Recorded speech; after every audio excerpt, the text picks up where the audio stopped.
नमस्कार दोस्तों, आप सभी का अपने YouTube channel online study exam में आपका बहुत बहुत स्वागत है। दोस्तों, आज हम लोग इस वीडियो में जो है बिहार शिक्षक भर्ती का जो है द ऑफिसर एकेडमी का जो है ये प्रैक्टिस सेट है। इसमें जो कुल आपको 15 प्रैक्टिस सेट दिया गया है। आज हम लोग इसमें जो है 14 प्रैक्टिस सेट को डिस्कस करेंगे। इससे पहले का सेट 1 से लेकर जो है 13 तक आप अभी तक नहीं देखे हैं तो आप हमारे चैनल पर जो है प्लेलिस्ट में वीडियो है, आप उसे ज़रूर देख लीजिएगा। यह सेट दोस्तों आपको YouTube पर जो बहुत कम प्रोवाइड कराया गया है। ये जो है इसमें अच्छे लेवल के प्रश्न शामिल किए गए हैं। तो दोस्तों आपकी परीक्षा के भी से आप इसे ज़रूर लगाइएगा। तो चलिए दोस्तों आज के हम सेशन को शुरू करते हैं। अगर इससे पहले आप हमारे चैनल पर नए हैं दोस्तों तो चैनल को सब्सक्राइब कर लीजिएगा और बेल आइकन नोटिफिकेशन को ऑन जरूर कर लीजिएगा।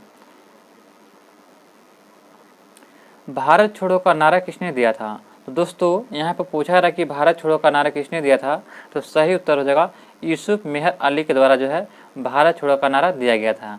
लेकिन अगर पूछा जाएगा कि भारत छोड़ो आंदोलन किसने शुरू किया था, तो महात्मा गांधी ने शुरू किया था। तो ये याद रखिएगा। और भारत छोड़ो आंदोलन के समय जो है करो या मरो का नारा किसने दिया था, तो महात्मा गांधी ने। लेकिन कहे कि भारत छोड़ो का नारा किसने दिया, तो नारा दिया था यूसुफ मेहर अली ने। तो ऑप्शन नंबर सी इसका राइट आंसर हो जाएगा। अगर यहाँ पे जो है ध्यान रखिएगा, अगला प्रश्न देखते हैं कि द्वितीय गोलमेज सम्मेलन किस प्रश्न पर असफल रहा था। तो द्वितीय गोलमेज सम्मेलन देखा जाए तो यह रहा था सांप्रदायिक प्रतिनिधित्व पर, क्योंकि इसमें जो था कि सांप्रदायिक प्रतिनिधित्व कहने का मतलब है कि जो है दलित लोग जो थे उसके लिए जो है अलग जो है यानी कि मांग किया जा रहा था कि हम लोग को अलग किया जाए। जिस प्रकार मुस्लिम जो अलग है उसी प्रकार से हम लोग को दलितों को भी अलग किया जाए। इसी पर जो है असफल हो गया था। ऑप्शन नंबर इसका राइट आंसर हो जाएगा। नेक्स्ट प्रश्न है कि कौन से प्रसिद्ध भारतीय नेता सीमांत गांधी के रूप में जाने जाते हैं। तो सभी लोग जानते हैं कि सीमांत गांधी के नाम से जो है खान अब्दुल गफ्फार खान को जानते हैं। ऑप्शन नंबर जो है ये इसका राइट आंसर हो जाएगा, खान अब्दुल गफ्फार खान। तो ऑप्शन नंबर इसका राइट आंसर हो जाएगा। नेक्स्ट प्रश्न दिया गया दोस्तों कि साइमन कमीशन का भारतीय राष्ट्रीय कांग्रेस द्वारा बहिष्कार किया गया था। इसका कारण क्या था? तो साइमन कमीशन जो था ये 1927 में इसका गठन किया गया था और 1928 में भारत में आया था। तो ये क्या हुआ था कि इसमें सभी जो सदस्य थे क्या थे कि अंग्रेज थे। इसमें 7 सदस्य थे, सातों जो थे अंग्रेज थे। इसमें एक भी भारतीयों को शामिल नहीं किया गया था। इसीलिए जो भारतीयों ने जो हर जगह जो है इसका विद्रोह कर रहे थे। तो ऑप्शन नंबर इसका क्या हो जाएगा? तो ऑप्शन नंबर 4 इसका राइट आंसर होगा। ऑप्शन इसमें जो सभी 7 सदस्य अंग्रेज थे। इसमें सभी 7 सदस्य क्या थे? तो अंग्रेज थे। और इसमें जो है कोई भी भारतीय शामिल नहीं था। तो ऑप्शन नंबर क्या हो जाएगा? तो यहाँ पर देखा जाए तो इसमें सभी सदस्य थे तो अंग्रेज थे। तो यहाँ पे आपका राइट आंसर दिया जा रहा है, ऑप्शन ए दिया जा रहा है दोस्तों। तो ऑप्शन नंबर ए इसका राइट आंसर हो जाएगा। इसमें क्या था कि एक भी भारतीय को शामिल नहीं किया गया था। इसमें सभी सदस्य क्या थे? अंग्रेज थे। इसका आंसर होना चाहिए था, एक से अधिक होना चाहिए था। असहयोग आंदोलन के दौरान किसने पटना कॉलेज छोड़ा जबकि उसकी परीक्षा के केवल 20 दिन बचे थे? तो पटना कॉलेज छोड़ा था किसने? तो सही उत्तर क्या हो जाएगा? तो 5 का आपका राइट आंसर होगा, ऑप्शन नंबर 5 क्या? तो यह व्यक्ति थे, ऑप्शन नंबर सी हो जाएगा, जयप्रकाश नारायण। जयप्रकाश नारायण इसका राइट आंसर हो जाएगा। इनका जो है परीक्षा के मात्र 20 दिन थे, इसलिए जो यहाँ पे जो स्कूल छोड़ दिए थे और जो है भारतीय यानी कि जो है भारत छोड़ो आंदोलन में भाग ले लिए थे। नेक्स्ट प्रश्न दिया गया है कि भारतीय स्वतंत्रता संघ के दौरान निम्न में से किन की गिरफ्तारी के विरोध में काफ़ी संख्या में निहत्थे लोग अमृतसर में जालियांवाला बाग में 13 अप्रैल 1919 को इकट्ठे हुए थे। तो सभी लोग जानते हैं कि यह जो है रॉबर्ट एक आया था। उस समय सैफुद्दीन किचली और डॉक्टर सत्यपाल मलिक को जो है यह जो है कैद कर लिया गया था, जेल में बंद कर दिया गया था बिना अपील बिना दलील के शक के आधार पर। इसीलिए जो वहाँ पे जो है अमृतसर में जालियांवाला बाग जो है हत्याकांड इकट्ठे होकर कर रहे थे। हत्या जो है नहीं हुआ था, वहाँ पे लोग जो है बैसाख पूर्णिमा मना रहे थे। लेकिन अंग्रेज को सूचना मिला झूठो कि यहाँ पे जो लोग सम्मेलन नहीं करके जो यहाँ पर दंगा करने की जो साजिश कर रहे हैं। तो इसलिए वहाँ पे जनरल डायर जो था वहाँ पे उसको जो है सुधारने के लिए देखने के लिए बोला। तो वहाँ पर आ करके जो है जनरल डायर जो था आर डायर यानी कि रेजिनॉल्ड डायर, उसने सीधा गोली चलाने का आदेश दे दिया था। तो दोस्तों यहाँ पे याद रखिएगा 2 डायर है, एक होता है आर डायर यानी किसी को रेजिनॉल्ड डायर कहता है, आर डायर, एक होता है माइकल ओ डायर, तो ओ डायर। तो ओ डायर और आर डायर में दोनों में अंतर समझिएगा। तो ओ डायर जो है यह जो है पंजाब का गवर्नर था, यानी कि राज्यपाल, जैसे आज है वहाँ का वो राज्यपाल था, यानी कि गवर्नर था पंजाब का। और आर डायर जो था ये सेना का अधिकारी था, सबसे बड़ा अधिकारी सेना का था। ओ डायर बोला कि जाओ वहाँ पे आर डायर को कि देखो वहाँ पे कैसा क्या हो रहा है। तो आर डायर जो था सैनिकों को लेकर के चला गया और देखने। तो आर डायर ने क्या किया कि सीधा जो है आर से क्या हो गया, आर डायर, अब आर से रिवॉल्वर भी याद रखिएगा, आर से रिवॉल्वर, यानी कि रिवॉल्वर से क्या कहा कि गोली चलाने का सीधा आदेश दिया था। क्या दिया था, रिवॉल्वर, यानी कि रिवॉल्वर कहने का मतलब है दोस्तों कि यहाँ पे राइफल हो जाएगा, राइफल से, आर से राइफल, आर से रिवॉल्वर, ये भी याद रखेगा।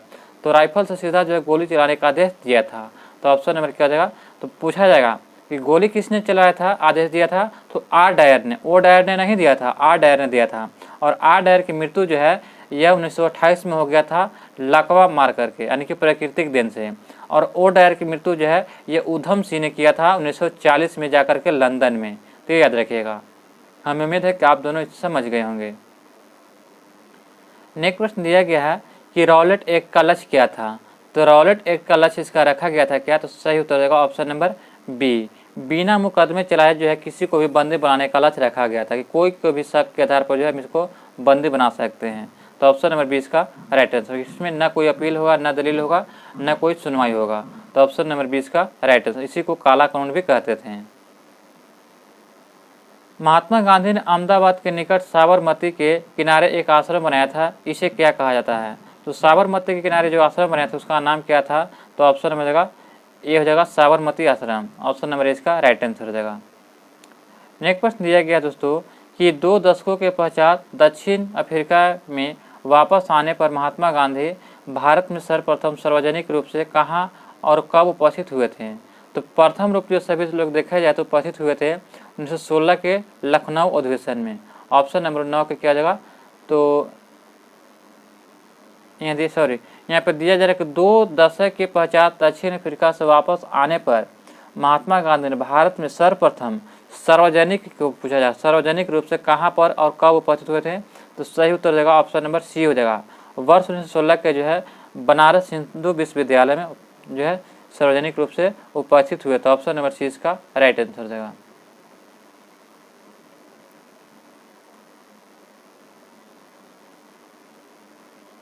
नेक्स्ट प्रश्न दिया जा रहा है कि किस क्षेत्र में राहुल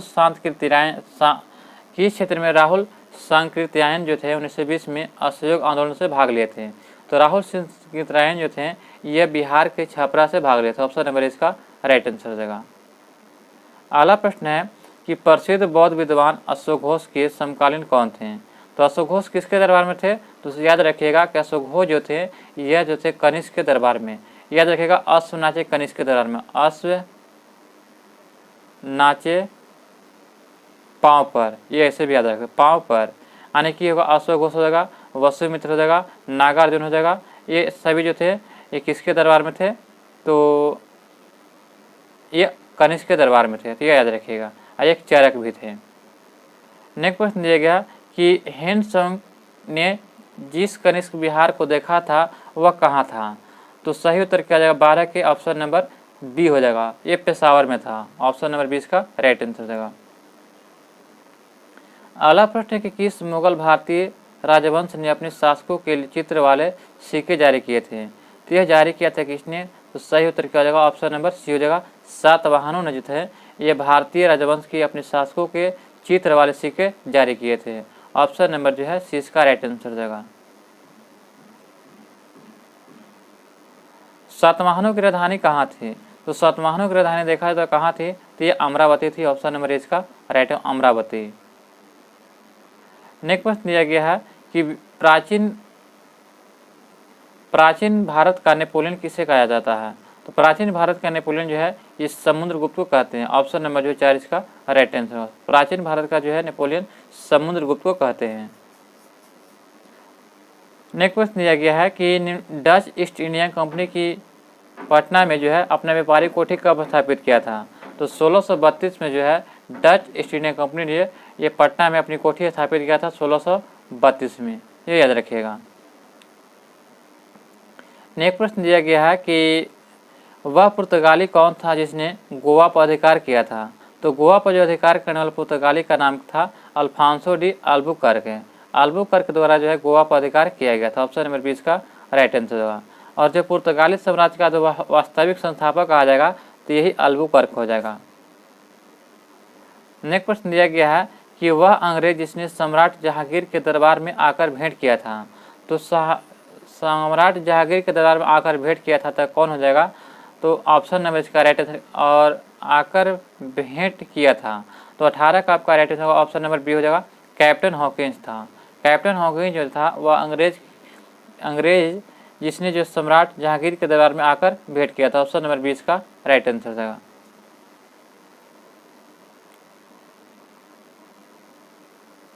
अगला प्रश्न दिया गया है कि तृतीय कर्नाटक युद्ध एंग्लो फ्रेंच संघर्ष समाप्ति किस संधि से हुआ था। तो तृतीय कर्नाटक युद्ध एंग्लो फ्रेंच संघर्ष की समाप्ति जो था किसके संधि से हुआ था। तो सभी लोग इसका राइट आंसर देगा। ऑप्शन नंबर सी, एक्सला-सेपल की संधि से हुआ था। ऑप्शन नंबर सी इसका राइट आंसर एक्सला-सेपल की संधि से जो है कर्नाटक का तृतीय युद्ध समाप्त हुआ था। और इसी में जो कर्नाटक के जो है तृतीय युद्ध में जो है सप्तवर्षीय युद्ध लड़ा गया था, ये याद रखिएगा। पुर्तगालियों ने भारत में सर्वप्रथम कहाँ फैक्ट्री स्थापित किया था। तो पुर्तगालियों के द्वारा सर्वप्रथम फैक्ट्री जो था ये केरल के कोचीन में स्थापित किया गया था, कोचीन में। निम्नलिखित में से कौन संसद का अन्य भाग नहीं है। तो संसद का देखा जाए तो अन्य भाग नहीं है। तो सभी लोग जानते हैं कि संसद में 3 भाग होते हैं, राष्ट्रपति, लोकसभा और राज्यसभा। ये तीनों मिलकर जो है संसद का निर्माण करते हैं, तो ये याद रखिएगा, जिसमें जो है उपराष्ट्रपति नहीं होते हैं। नेक्स्ट प्रश्न दिया गया प्रश्न कि भारत के नियंत्रक एवं महालेखक परीक्षक के पद पर नियुक्ति का कार्यकाल कितना होता है।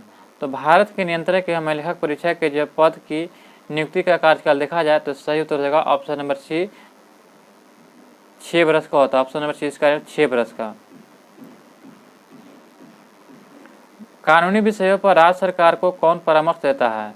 तो कानूनी विषय पर राज्य सरकार को जो परामर्श देता है तो सही उत्तर हो जाएगा option number B, advocate general देता है। ऑप्शन नंबर 20 का राइट आंसर देगा। एडवोकेट जनरल जो होता है ये कानूनी विषयों पर राज्य सरकार को जो है परामर्श देता है। नेक्स्ट प्रश्न दिया गया है कि निम्नांकित में से कौन जो भारतीय गणतंत्र का प्रमुख है। तो भारतीय गणतंत्र का प्रमुख किसे माना जाता है। तो सही उत्तर होगा भारत के राष्ट्रपति को जो है भारतीय गणतंत्र का प्रमुख माना जाता है, भारत के राष्ट्रपति को। भारत के राष्ट्रपति वर्तमान में कौन है तो याद रखिएगा द्रौपदी मुर्मू है। और जो है उपराष्ट्रपति कौन है तो जगदीप धनखड़ है। नेक्स्ट प्रश्न दिया गया है कि निम्नलिखित में से कौन सा मौलिक अधिकार नहीं है। तो मौलिक अधिकार नहीं तो सही उत्तर क्या जाएगा तो 25 के ऑप्शन नंबर हो जाएगा सी हो जाएगा। संपत्ति के अधिकार को जो है मौलिक अधिकार पहले था लेकिन इसको जो हटा करके जो है 300 के कम में रख दिया गया है। तो संपत्ति का अधिकार जो मौलिक अधिकार नहीं है। नेक्स्ट प्रश्न दिया गया है कि भारत की पहली महिला मुख्यमंत्री कौन थी। तो भारत की पहली महिला मुख्यमंत्री कौन थी, सुनीता कृपलानी थी। तो ऑप्शन नंबर जो है 20 का राइट आंसर होगा। और राज्यपाल कहेंगे तो सरोजिनी नायडू हो जाएगा।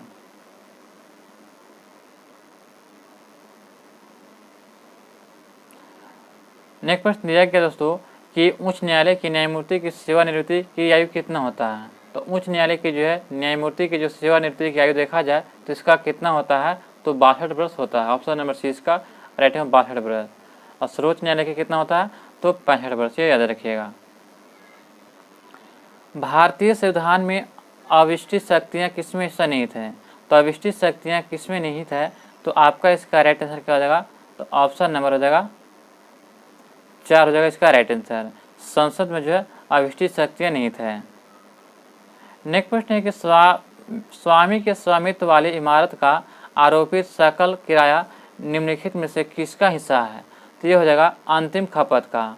अंतिम खपत का जो है यह जो है स्वामी के स्वामित्व वाली इमारत का आरोपित सकल किराया जो है यह जो किसका हिस्सा है तो अंतिम खपत का। एक बाजार अर्थव्यवस्था वह है जो क्या होता है। तो सरकारी नियंत्रण से मुक्त होता है।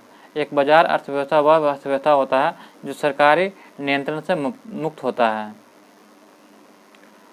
संतुलन की कीमत किससे कहते हैं?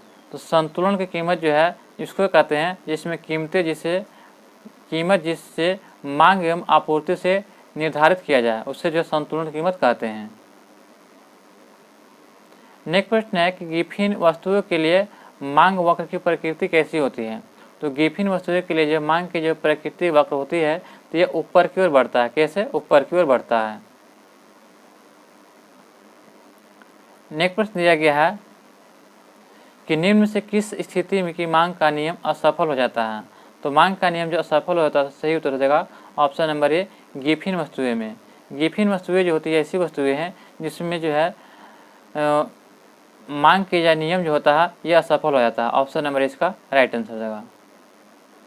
अगला प्रश्न है कि इनमें से कौन सा एक उत्पादन का कारक है?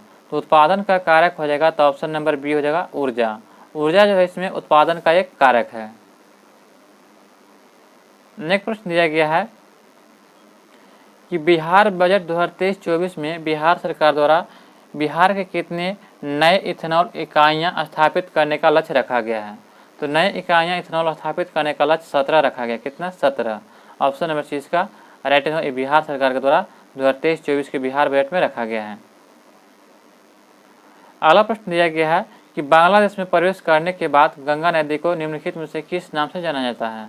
तो जैसे ही बांग्लादेश में जो गंगा नदी प्रवेश करती है तो उसका नाम बदल कर क्या हो जाता है? तो पद्मा। ऑप्शन नंबर 20 का राइट है पद्मा नाम हो जाता है। अगला प्रश्न है कि सुंदरवन डेल्टा का निर्माण नदियों द्वारा किया जाता है।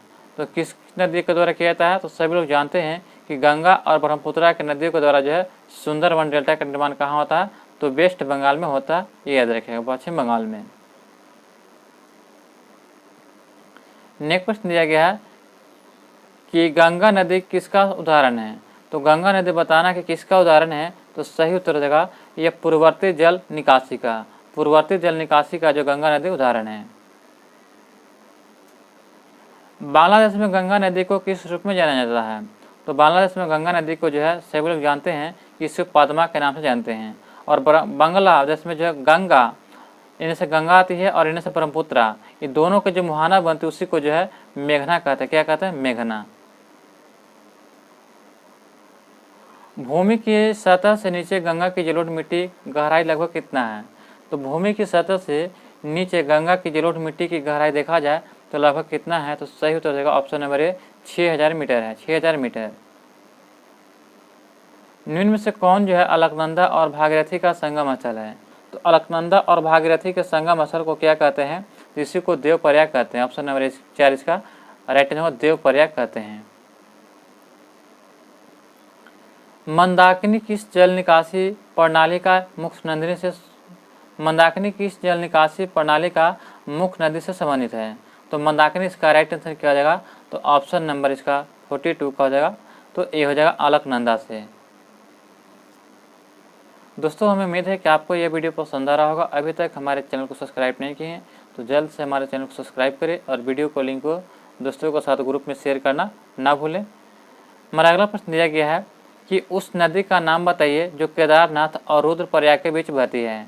तो मंदाकिनी नदी। केदारनाथ और रुद्रप्रयाग के बीच बहने वाली नदी कौन है? तो मंदाकिनी। ऑप्शन नंबर 4 इसका राइट आंसर होगा। अगला प्रश्न है कि बिहार राज्य के प्रमंडल के संबंध में निम्न में से कौन सा तथ्य असत्य है? तो बिहार राज्य के प्रमंडल के बारे में देखा जाता है कौन सा असत्य है? तो आपका इसका राइट आंसर देखा जाए तो 44 के मगध में है गया, जहानाबाद, नवादा, औरंगाबाद और अरवल, सही है। तिरहुत में है प्रमंडल में पूर्वी चंपारण, पश्चिमी चंपारण, मुजफ्फरपुर, सीतामढ़ी, शिवहर और वैशाली भी सही है। सारण में जो 3 जिला है, चंपारण एक गलत है, चंपारण नहीं हो जाएगा। वैशाली ये भी नहीं होगा। गोपालगंज है, गोपालगंज, सिवान और सारण है। 3 जिला है, गोपालगंज है, सिवान है और सारण है। 3 जिला जो सारण प्रमंडल में है। तो ये ऑप्शन नंबर 6 का राइटिंग में गलत दिया गया है।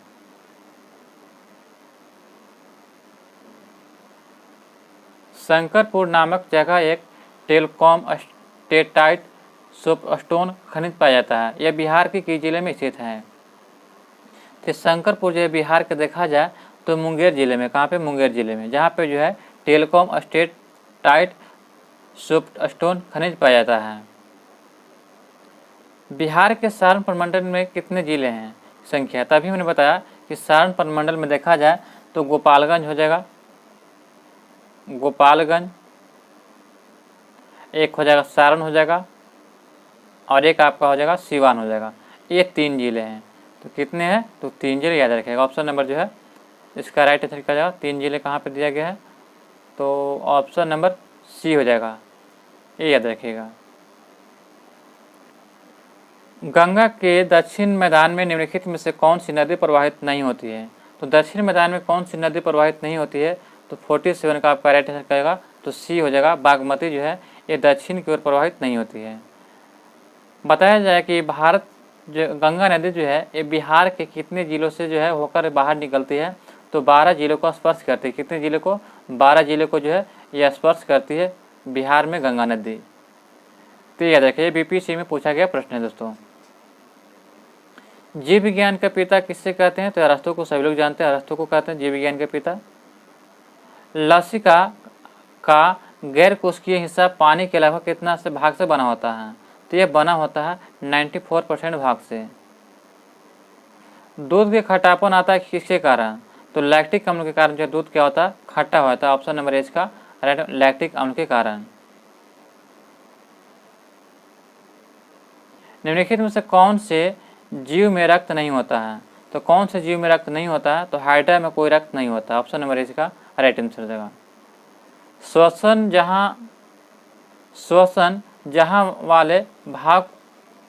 जहाँ वाले पौधे को कहते हैं? तो श्वसन जहाँ वाले पौधे को क्या कहते हैं? तो सही उत्तर क्या हो जाएगा? ऑप्शन नंबर सी हो जाएगा, जलीय पौधे कहते हैं, जलीय पौधे। ऑप्शन नंबर जो है सॉरी यहाँ पे जो है इसका राइट आंसर क्या होगा? 52 के। तो ऑप्शन नंबर हो जाएगा सी हो जाएगा, गो कहते। क्या? गो।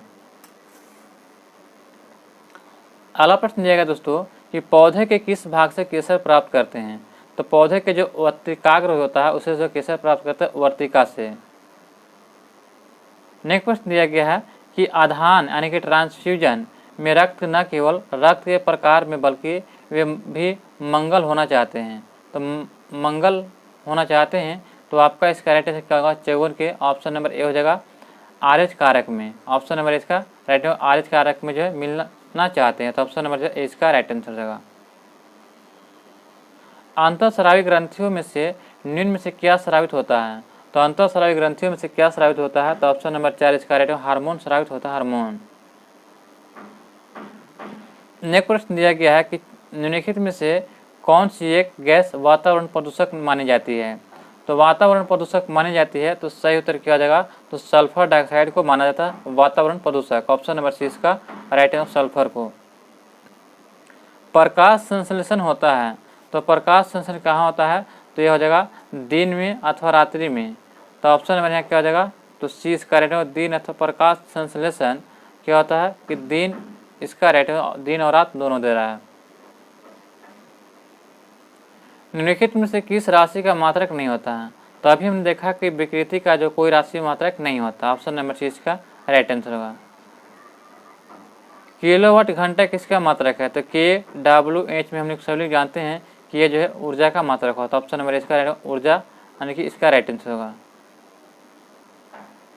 कीड़े पानी की सतह पर बिना डूबे घूम सकते हैं। तो कीड़े जो पानी की सतह पर बिना डूबे जो है घूम सकते हैं, इसका कारण क्या है? तो सही उत्तर हो जाएगा ऑप्शन नंबर सी हो जाएगा, पानी के पृष्ठ तनाव के कारण जो है ये घूम सकता है।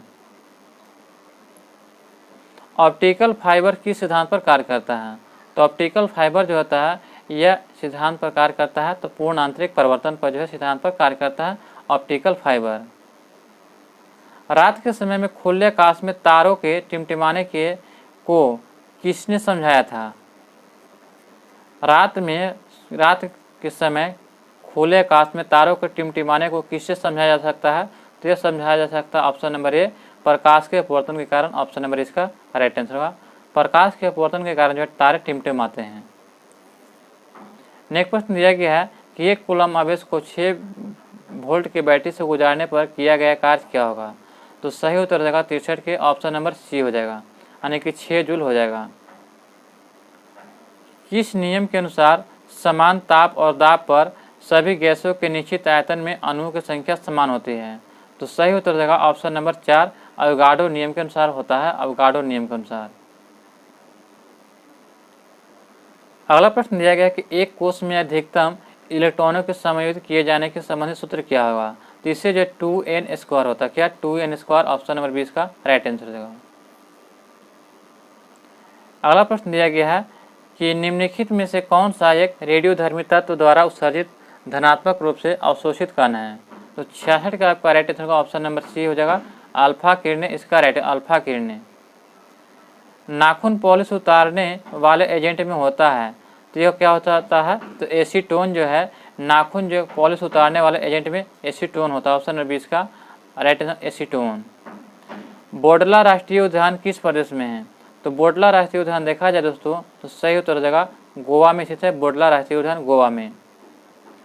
अगला प्रश्न दिया गया है कि लेंगतेंग जो है वन जीव अभयारण्य किस राज्य में, किस प्रदेश में है? तो सही उत्तर देगा यह मिजोरम में स्थित है, मिजोरम में लेंगतेंग वन्यजीव अभयारण्य। अगला प्रश्न हमारा दिया गया है कि प्रश्न नंबर है 70 दिया गया है कि महावीर हरिना वनस्थली राष्ट्रीय उद्यान किस प्रदेश में है?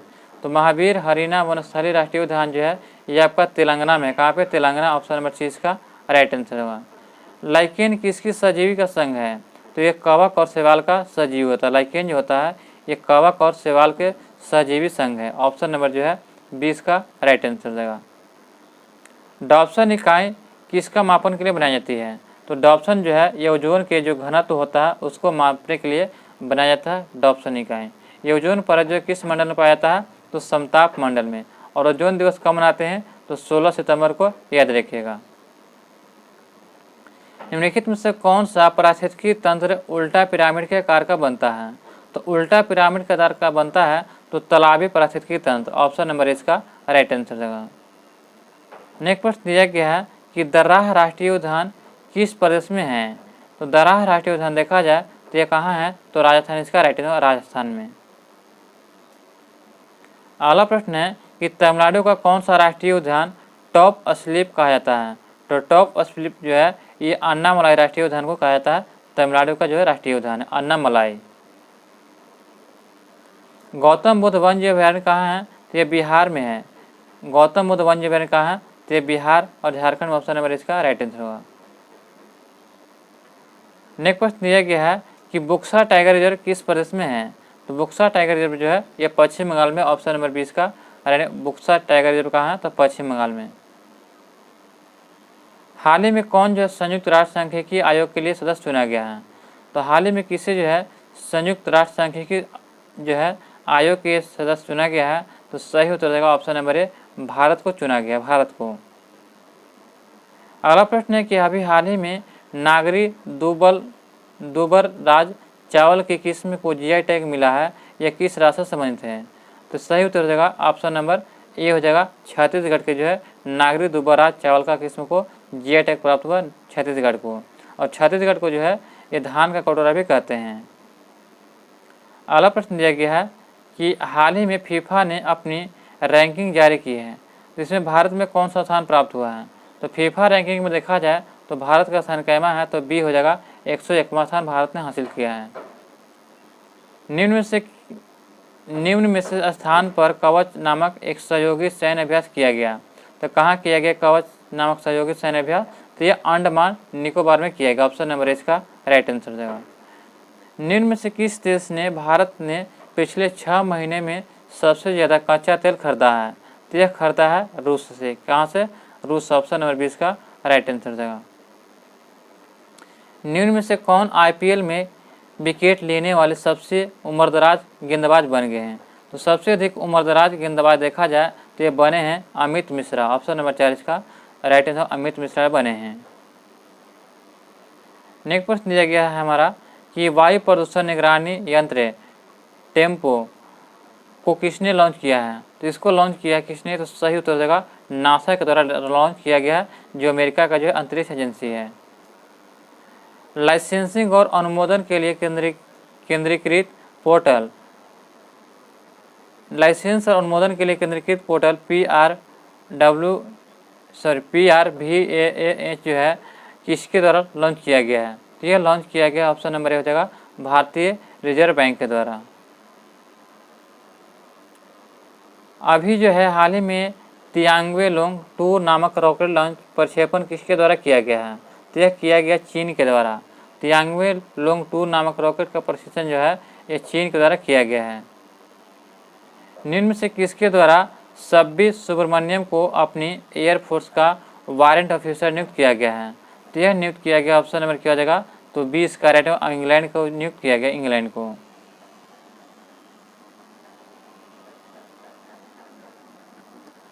अगला प्रश्न दिया गया है कि निम्न में से किस देश में ओरियन नामक बहुराष्ट्रीय अभ्यास शुरू किया गया है?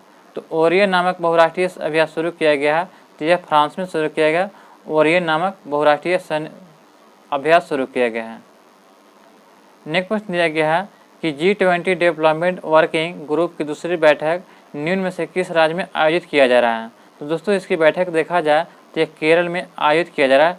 G20 डेवलपमेंट वर्किंग ग्रुप की दूसरी बैठक कहाँ? तो केरल में। ऑप्शन नंबर जो है सी इसका राइट आंसर हो जाएगा। निम्न में से किसे हाल ही में भारतीय राष्ट्रीय राइफल संघ NRAI का अध्यक्ष नियुक्त किया गया है? तो यह नियुक्त किया गया है